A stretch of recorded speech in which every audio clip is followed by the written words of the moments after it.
Supreme കോടതി പാർലമെൻറ്റിൻ്റെയും രാഷ്ട്രപതിയുടെയൊക്കെ അധികാരങ്ങൾ കവർന്നെടുക്കുന്നു എന്നൊക്കെ പറഞ്ഞ് വലിയ വിവാദം നടക്കുകയാണ്. പക്ഷേ ഇതിനകത്ത് പ്രതികരിക്കേണ്ടുന്ന ആളുകൾ ഒന്ന് രാഷ്ട്രപതി, ഇന്ത്യ സർക്കാർ, ഭാരത സർക്കാരും പ്രതികരിച്ചിട്ടില്ല. രാഷ്ട്രപതി പിന്നെ പ്രതികരിക്കുന്ന രീതിയില്ല. പക്ഷേ ഒരു വലിയ കൺഫ്യൂഷൻ ഉണ്ടായിട്ടുണ്ട്. ഒരു വലിയ തടസ്സം ഭരണഘടനാ ഭേദഗതി തന്നെയാണ് സുപ്രീം കോടതി നടത്തിയിരിക്കുന്നതെന്ന് പ്രത്യക്ഷത്തിൽ വ്യക്തമാണ്. ഇതിനെ മറികടക്കാൻ എന്താ മാർഗം? ആരും ഒന്നും പറയുന്നില്ല.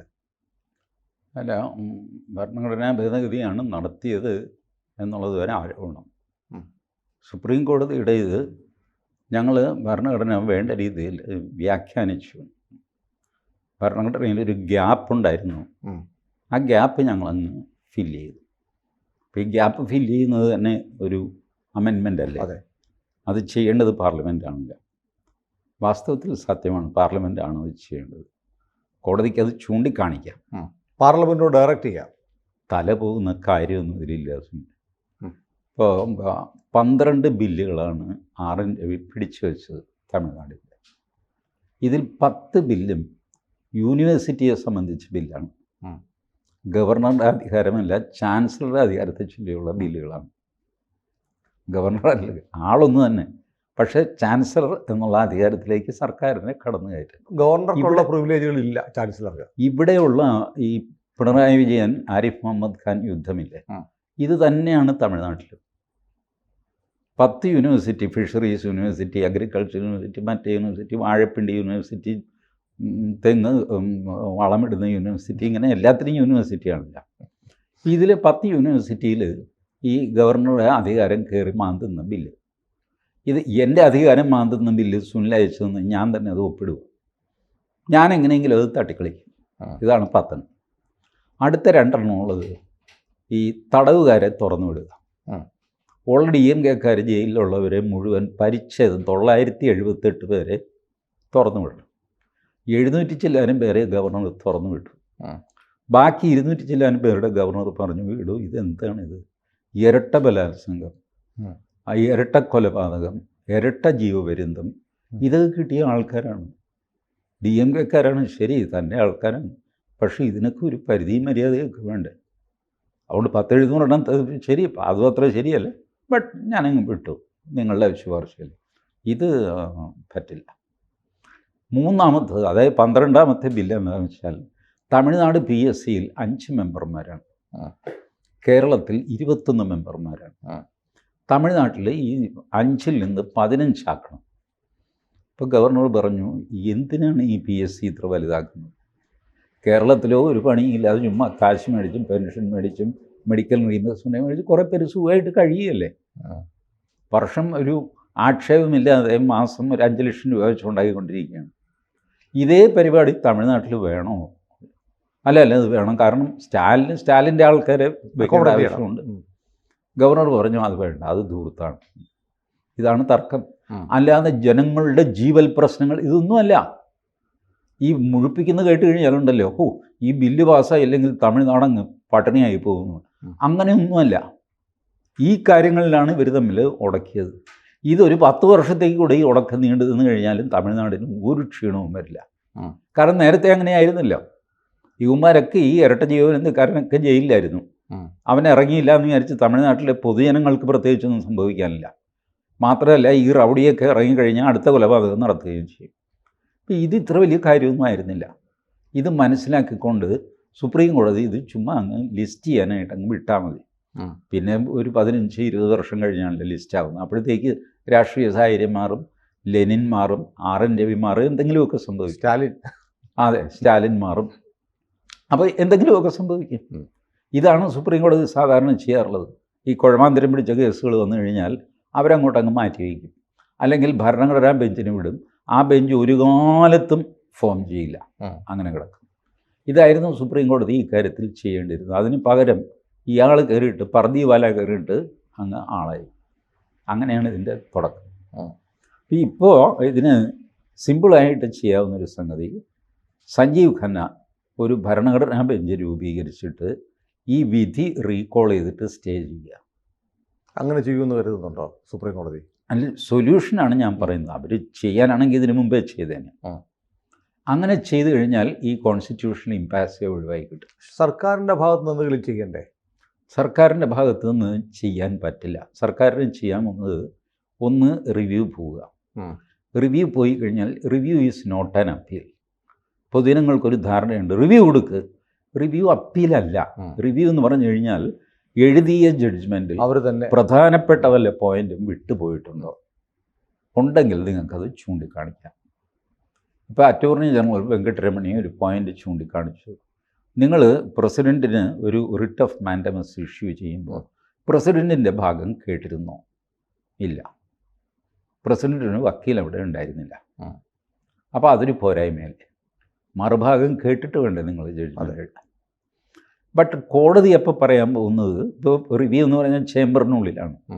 പർദിവാലയും മഹേന്ദ്രനും ഉണ്ടാകും. ജസ്റ്റിസ് മാധവനല്ല, മഹാദേവനും ഉണ്ടാകും. ഈ രണ്ടുപേരും ചേംബറിനുള്ളിലാണ് ഭാഗം. അവർ പറയും, അതേ ഞങ്ങൾ വാസ്തവത്തിൽ we have not issued any writ of mandamus against the president. പ്രസിഡൻറ്റിന് ഞങ്ങൾ യാതൊരു നിർദ്ദേശവും കൊടുത്തിട്ടില്ല. പ്രസിഡൻ്റ് ഒരു ബില്ല് ഒപ്പിടുകയോ ഇടാതിരിക്കുകയോ ചെയ്യാനായിട്ടൊരു സമയപരിധി അത് കോൺസ്റ്റിറ്റ്യൂഷനിലില്ല. ആ സമയപരിധി ഞങ്ങൾ റീസണബിളായിട്ട് 3 മാസം എന്ന് എഴുതി. അതൊരു റിട്ടൊന്നുമല്ല, it is only an explanation. ഇങ്ങനെയൊക്കെ പറഞ്ഞിട്ട് അവർക്ക് തള്ളിക്കളയാം. സുപ്രീം കോടതിക്ക് അപ്പീലില്ലല്ലോ. അതുകൊണ്ടാണ് ഞാൻ പറയുന്നത്, സുപ്രീം കോടതി സ്വമേധയാണ് സഞ്ജീവ് ഖന്ന ഒരു കോൺസ്റ്റിറ്റ്യൂഷൻ ബെഞ്ച് ഉണ്ടാക്കിയിട്ട് ഈ വിധി റീകോൾ ചെയ്തിട്ട് സ്റ്റേ ചെയ്യുന്നു. സുപ്രീം കോടതിക്ക് അത് ചെയ്യാൻ പറ്റുള്ളൂ, ലെജിസ്ലേച്ചറിന് ചെയ്യാൻ പറ്റില്ല. അല്ലെങ്കിൽ ലെജിസ്ലേച്ചറിന് ഇനിയിപ്പോൾ ചെയ്യണമെന്ന് വെച്ചോ, ഇപ്പോൾ 3 മാസം എന്നുള്ളത് സുപ്രീം കോടതി കാണിച്ചത് അന്യായമാണ്, 1.5 വർഷം എന്ന് പറഞ്ഞിട്ട് ഭരണഘടനാഭേദഗതി കൊണ്ടുവരണം. അത് കൊണ്ടുവരണമെങ്കിൽ എക്സിസ്റ്റിംഗ് ലോക്സഭയ്ക്കകത്തും 1/2 ഭൂരിപക്ഷം വേണം. അതുണ്ടോ നരേന്ദ്രമോദിക്ക്? പ്രതിപക്ഷം കൂടെ നിൽക്കില്ല. കാരണം പ്രതിപക്ഷം ആകാശം ഇടിഞ്ഞു വീണാലും ശരി നരേന്ദ്രമോദിക്കെതിരായിട്ടേ അവർ നിൽക്കുകയുള്ളൂ. അവരുടെയും അധികാരം എടുത്തു കളയുന്നത് സുപ്രീം കോടതിയാണെങ്കിൽ അവരതിന് വരെ കൂട്ടുനിൽക്കും. അത്രയ്ക്ക് ഹോസ്റ്റൈലായി അത് അഫക്റ്റ് ചെയ്യുന്നത് മോദിയാണ്. അതുകൊണ്ട് പിന്നെ അപ്പം നമ്മൾ അധികാരത്തിൽ വന്നു കഴിഞ്ഞാലും ഇതുപോലെ സംഭവിക്കില്ല. അതപ്പം നോക്കാം. ഇതിങ്ങനെ ഇതും ചെയ്തിരുന്നു കേട്ടോ, BJPയും ഇത് ചെയ്തിരുന്നു. നരസിംഹറാവു ഭരിക്കുമ്പോൾ 1995 മറ്റാണ് ഈ എൻഫോഴ്സ്മെൻറ്റ് ഡയറക്ടർ ഒരു ബേസ് ബറുവ, ആസാംകാരനാണ്. ഇദ്ദേഹത്തെ മാറ്റാൻ നരസിംഹറാവു തീരുമാനിച്ചു. EDയുടെ ഡയറക്ടറെ അങ്ങനെ മാറ്റാനല്ലോ, പ്രധാനമന്ത്രിയല്ലേ. BJP അന്ന് ബഹളം വെച്ചിട്ട് they went to supreme court. Supreme court അത് സ്റ്റേ ചെയ്തു. അന്ന് കേരള BJPയിൽ അത് ശരിയായില്ല എന്ന് പറയാൻ ഞാൻ മാത്രമേ ഉണ്ട്. എല്ലാ BJPക്കാരും കൂടെ എന്നെ തിന്നു. ചേട്ടൻ അഴിമതിക്ക് കൂട്ടി. ഞാൻ പറഞ്ഞ അഴിമതിക്ക് കൂട്ടി നിൽക്കുന്നൊന്നുമല്ല പ്രശ്നം. എക്സിക്യൂട്ടീവിൻ്റെ അധികാരത്തിലേക്ക് സുപ്രീം കോടതി കടന്നു കയറുകയാണ്. നിങ്ങളാണ് അതിന് കാരണക്കാർ. നാളെ നിങ്ങളുടെ സർക്കാർ വരുമ്പോൾ ഇതുപോലെ സുപ്രീം കോടതി കയറിയിട്ട് ആഫീസർമാരുടെ സ്ഥലം മാറ്റരുതെന്ന് പറയും, മാറ്റണമെന്ന് പറയും. അപ്പം നിങ്ങൾ എന്ത് ചെയ്യും? അതപ്പം നോക്കണം. ഇപ്പം നമുക്ക് നരസിംഹറാവുവിനെ ദിസ് ഹാപ്പൻ നൗ ദെയർ. ഇപ്പം ഈ മ്യൂസിക് കേട്ടുകൊണ്ടിരിക്കുന്നു BJP. ഈ എക്സിക്യൂട്ടീവ് അധികാരത്തിലേക്ക് സുപ്രീം കോടതി കയറുന്നു എന്ന് കണ്ടാൽ ആ നിമിഷം ലെജിസ്ലേച്ചർ ഒരുമിച്ച്, അവിടെ BJPയോ കോൺഗ്രസ്സോ അല്ല നോക്കേണ്ടത്, MP-മാർ ഒരുമിച്ച് നോ, അത് പറ്റില്ല, കം വാട്ട് മേ, ഞങ്ങളുടെ പ്രശ്നം ഞങ്ങൾ സെറ്റിൽ ചെയ്തോളാം. സെപ്പറേഷൻ ഓഫ് പവേഴ്സിനോട് എന്തെങ്കിലും ഒരു റെസ്പെക്റ്റ് ഉണ്ടെങ്കിൽ അത് ചെയ്യണം. അതിന് പകരം ഇരിക്കുന്ന സർക്കാരിനെ എങ്ങനെയെങ്കിലും എംബ്രാസ് ചെയ്യാനായിട്ട് സുപ്രീം കോടതിയെ ഏത് രീതിയിലും തുടലഴിച്ചു വിടാൻ പാർട്ടികൾ തയ്യാറാകുന്നു. അതിൻ്റെ ഫലമാണ് ഇപ്പോൾ അനുഭവിക്കുന്നത്. അതിനാകെ സൊല്യൂഷൻ സഞ്ജീവ് ഖന്ന ഇടപെട്ടിട്ട് ഇതിന് സ്റ്റേ കൊടുക്കണം, എങ്കിലേ ഈ ഇമ്പാസെ അവസാനിക്കുകയുള്ളൂ. അങ്ങനെ അത് ചെയ്യില്ല, ചെയ്യാനുള്ളൊരു പ്രഷറുമില്ല. അതാണ് ഇപ്പോൾ ചെയ്യാനുള്ള പ്രഷറില്ല. ഇപ്പോൾ ഇതേ കാര്യം തിരിച്ചാണ് സംഭവിച്ചെന്ന് വയ്ക്കുക. കോൺഗ്രസിന് എന്തെങ്കിലും ക്ഷീണം ഉണ്ടാകുന്ന ഒരു തീരുമാനമാണ് സുപ്രീം കോടതി എടുത്തിരുന്നതെങ്കിൽ കേരളം മുതൽ കാശ്മീർ വരെയുള്ള അഡ്വക്കേറ്റുമാരുടെ വിവിധ സംഘടനകൾ പ്രതിഷേധവുമായിട്ട് രംഗത്ത് വരും. മുൻ റിട്ടയർഡ് ജഡ്ജിമാർ അവരിവരൊക്കെ രംഗത്ത് വരും. ഈ സംവിധാനങ്ങളൊക്കെ BJPക്കുണ്ട്. പക്ഷേ ആരെങ്കിലും ഒരു അക്ഷരം മിണ്ടുന്നുണ്ടോ? അതെന്തുകൊണ്ടായിരിക്കും? അങ്ങനൊരു സ്വഭാവമില്ല. അങ്ങനൊരു സ്വഭാവം റൈറ്റ് വിങ് എന്ന് പറയുന്നവർക്ക് ഇല്ല. ജന്മം ചെയ്താൽ അവരിത് ചെയ്യില്ല. അല്ലെങ്കിൽ ഇപ്പോൾ ഞാൻ പറയാം, കേരളത്തിൽ വളരെ സീനിയറായിട്ടുള്ള അഡ്വക്കേറ്റാണ് രാംകുമാർ സാർ. രാംകുമാറിൻ്റെ സാറിൻ്റെ നേതൃത്വത്തിൽ ഒരു റെസൊല്യൂഷൻ പാസ്സാക്കിയാൽ അതിൽ ധാരാളം വക്കീലന്മാർ ഒപ്പിടും. നിങ്ങൾ വേറെ ഒഫീഷ്യൽ ബോഡിയൊന്നും ഉണ്ടാക്കാൻ പോകണ്ട, നിങ്ങളുടെ അഭിഭാഷക പരിഷത്തും വേണ്ട. രാംകുമാർ സാറിൻ്റെ സ്റ്റേച്ചർ വെച്ചിട്ട് സാറ് ഇറക്കുന്ന ഒരു പ്രസ്താവനയുടെ താഴെ ഒപ്പിടാനായിട്ട് കേരളത്തിൽ വമ്പൻ വക്കീലന്മാരുണ്ട്, റിട്ടയർഡ് ജഡ്ജിമാരുണ്ടാവും. പ്രോട്ടോക്കോളിൻ്റെ ഒന്നും പ്രശ്നം അതിനകത്തില്ല. ഇനി റിട്ടയർഡ് ജഡ്ജിമാർ തന്നെ ഇങ്ങനെ ചിന്തിക്കുന്ന ധാരാളം പേരുണ്ട്. ജസ്റ്റിസ് ചിദംബരേഷ് നല്ല തകർപ്പിനൊരു ലേഖനം ഞാൻ ഇന്ത്യൻ എക്സ്പ്രസ്സിൽ എഴുതിയിട്ടുണ്ട്. കേരള ഹൈക്കോടതിയിൽ നിന്ന് റിട്ടയർ ചെയ്ത ആളാണ്. You organise that, bring pressure on Supreme Court to review this judgment. Review അല്ല, to stay this judgment. That may work, that may not work. പക്ഷെ അതിനാരും ഒന്നും ചെയ്യുന്നില്ല. ആകെ ഉപരാഷ്ട്രപതി മാത്രമാണ് പറഞ്ഞത്. അതെ, സർക്കാരിൻ്റെ ഭാഗമാണ് പറയാൻ. ഉപരാഷ്ട്രപതി പറഞ്ഞു, നിഷികാന്ത് ദുബെ പറഞ്ഞു, പാർലമെന്റിന്റെ ഭാഗം, ഗവൺമെന്റിന്റെ ഭാഗം ഞാൻ പറഞ്ഞു, അവർ പറഞ്ഞു. അതല്ലാതെ ഒരു നീക്കമുണ്ട്. ദുബൈയിലെ നദ്ദ തള്ളി പറയുകയും ചെയ്തു. ഈ ഒരു മോറൽ പ്രഷർ വന്നാലല്ലാതെ സുപ്രീം കോടതി ആക്ട് ചെയ്യില്ല. മാത്രമല്ല, സുപ്രീം കോടതി അത്ര മോറലൊന്നും അല്ല ഇപ്പോൾ. ഇറ്റ്സ് ഫുൾ ഓഫ് കറപ്ഷൻ, അങ്ങോട്ടും ഇങ്ങോട്ടുമുള്ള കൊതിക്കറിവ്, അത് ഇതൊക്കെ ആയിട്ട് നാശഭൂഷമായൊരു സ്ഥാപനമായി സുപ്രീം കോടതി. ഇപ്പോഴല്ല, കാലം എത്രയായി.